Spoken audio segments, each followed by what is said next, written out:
Hello, hello, peace and blessings, everyone. This is Aerica Karriem. And if you are just now knowing who I am, I want to say thank you so much for watching and thank you so much for watching the replay. So, I am Aerica Karriem. I am a relationship coach, a family mediator, an author, and speaker. And so, today we're going to be talking about were you touched as a child? Were you touched as a child? Were you touched as at a young age? And what exactly happened? Well, I'm here to share with you what, in my experience of helping people for years, what tends to happen. Okay. So now the first thing I want to say is let's not re victimize the survivor. Let's not re victimize the survivor. Now, when a person is touched at a young age and they hold it a secret for all those years, they're already feeling like ashamed. They're angry because this person keeps showing up. It's usually a family or a friend, right? Or somebody that knows somebody. Or they're stressed and anxiety, and they just really, really feel uncomfortable. But I wanted to share with you is what we not going to do, right? What we not going to do is bring new pains to this already bad problem, right? And when I say new pains is because of whatever your behaviors are, right? Whether you are blaming the person for sharing their experience, whether you are shaming them, whether you are making them feel uncomfortable, or the little side gossips or the gestures that people do, whatever the case may be, are you bringing new pains, adding them on to the old pains, right? That people are already hurt.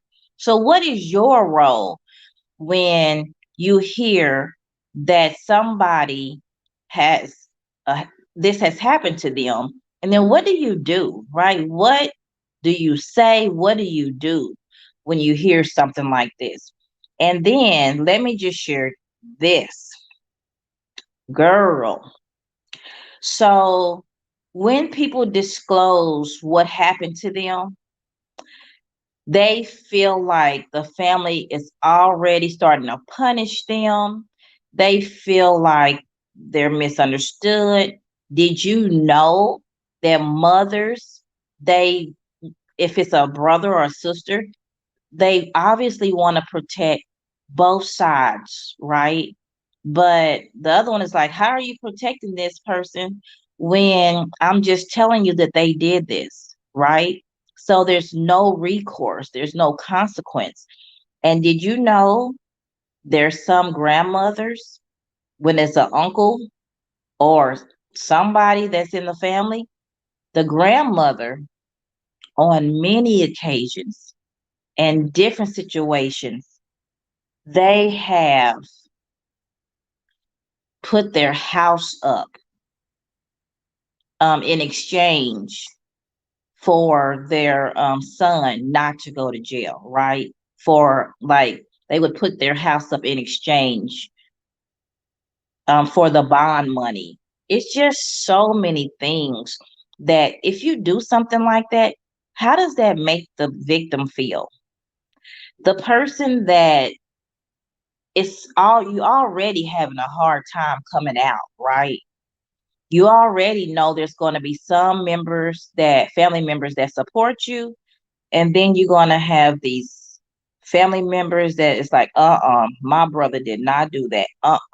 My uncle did not do that, because they have a great experience with that person doesn't mean that it didn't happen. It doesn't mean that um it didn't happen to that person just because you didn't experience it. So I just want to offer and say, you know what? We should not re-victimize the person when they come out and share this information, because number one, they already feel ashamed. And number two, that is something hard to do. It's something where you actually have to stand up for yourself. You have to become an advocate for yourself, right? You have to say, you know what? I am a survivor. And it's the way that you tell the story, not as a victim, but as a survivor. And so many people, as they are adults, do not get the healing, do not get the support of the I am the survivor story, right?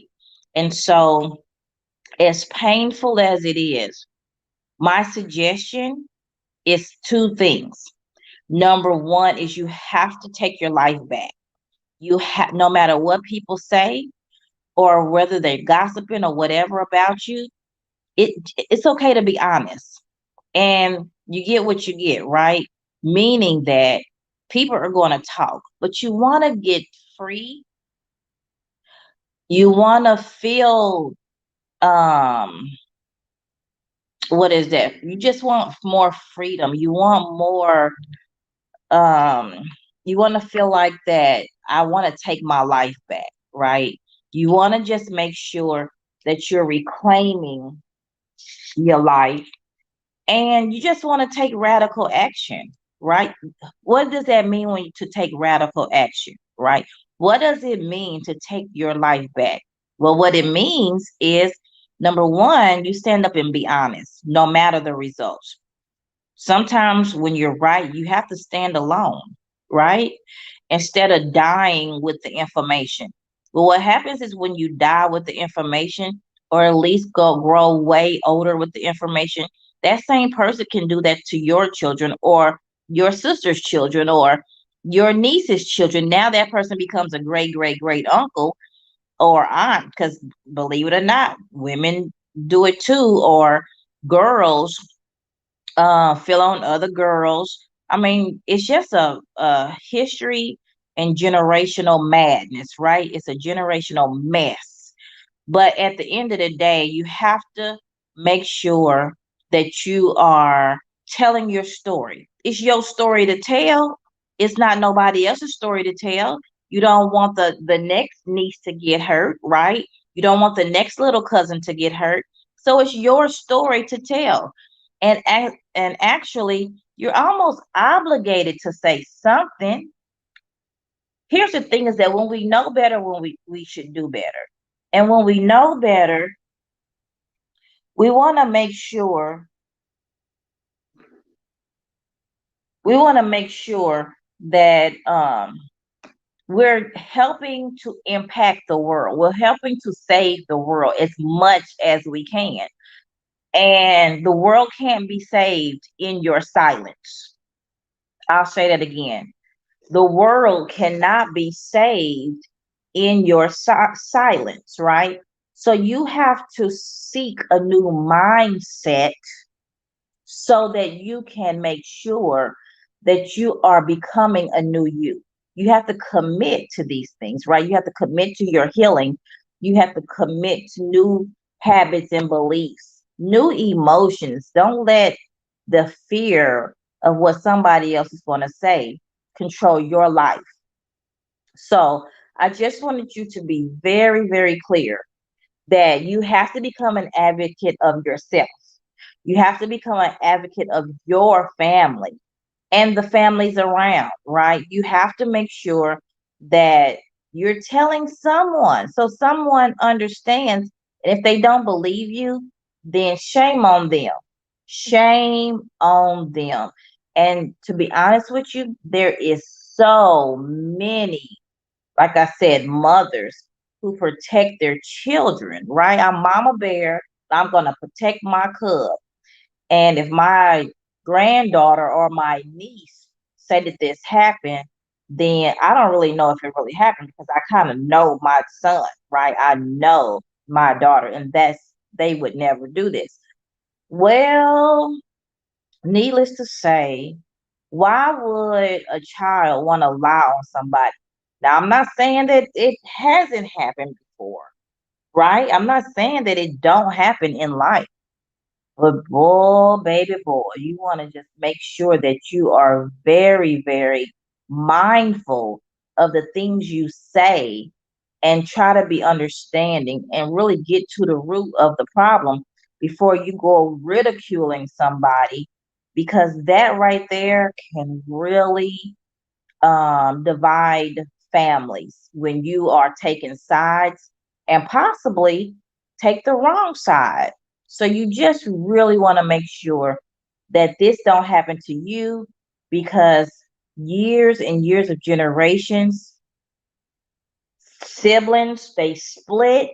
And then when you split and you don't talk to your sibling for 20 years, don't you think that that's an effect on the children, the cousins that could have been raised together, right?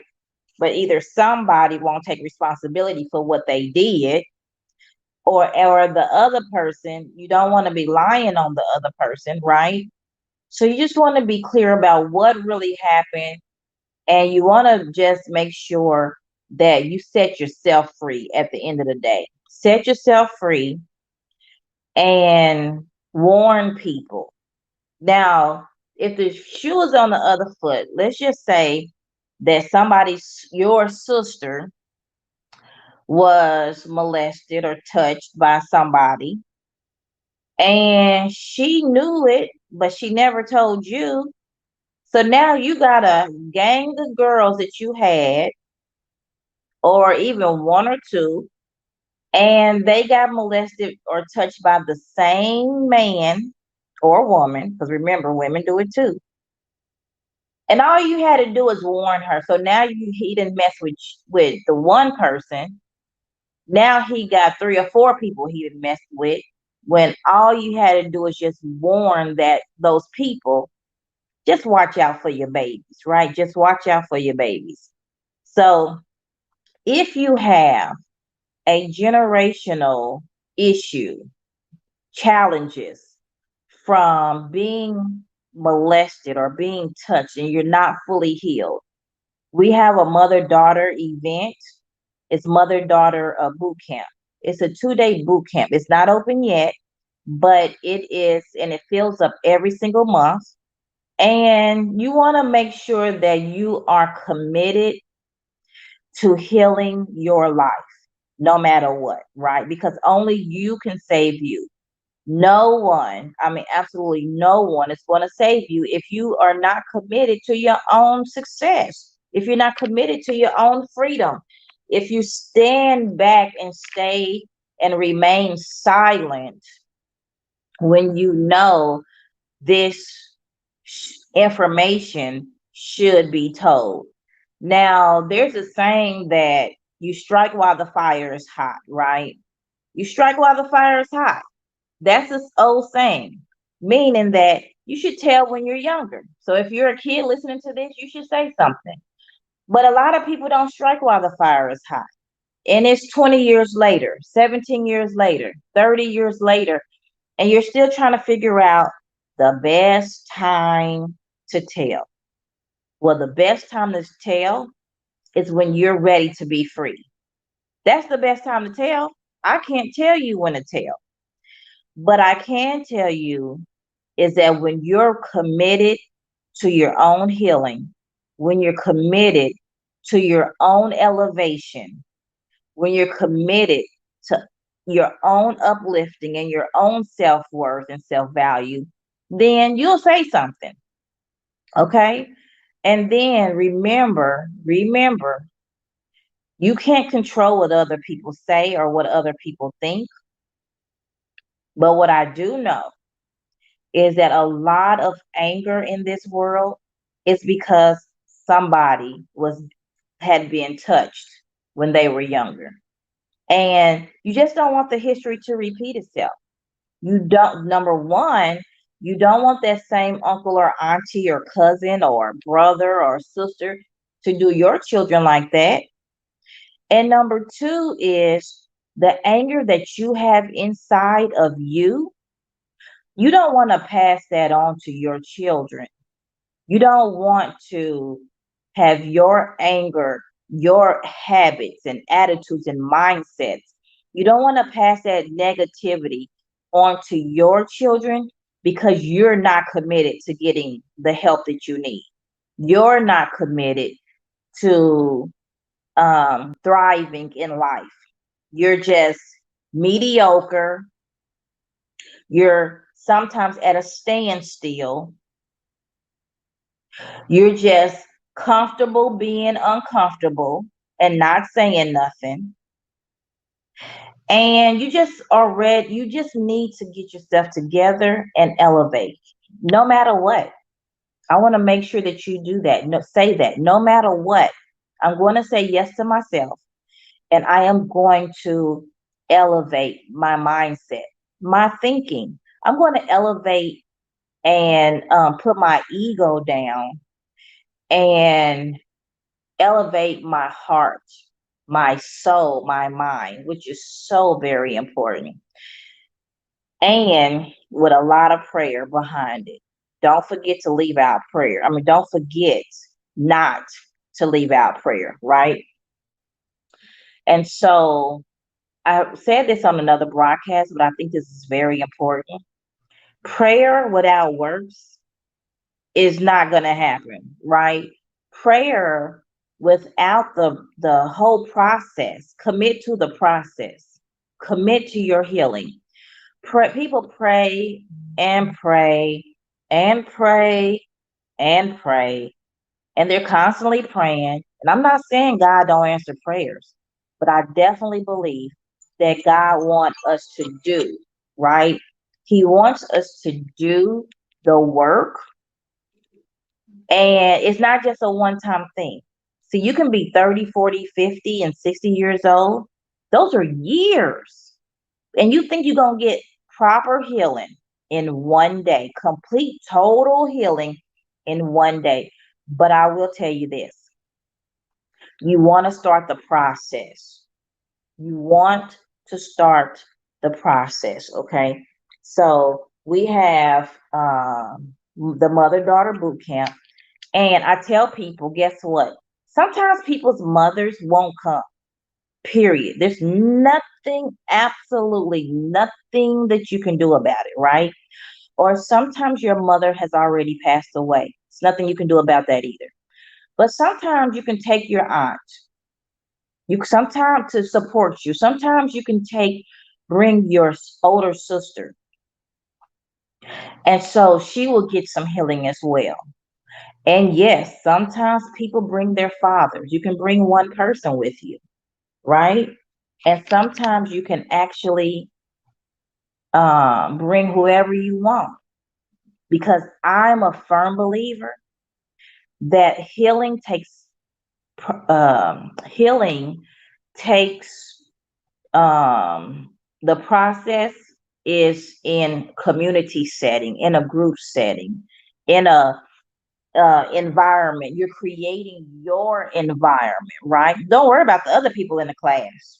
Worry about yourself and the person that you brought, period, right? So you just want to make sure that this is a beginning stepping stone of a process of creating an amazing environment for yourself and your children so that everybody can be starting to be on the same page. That is so extremely important.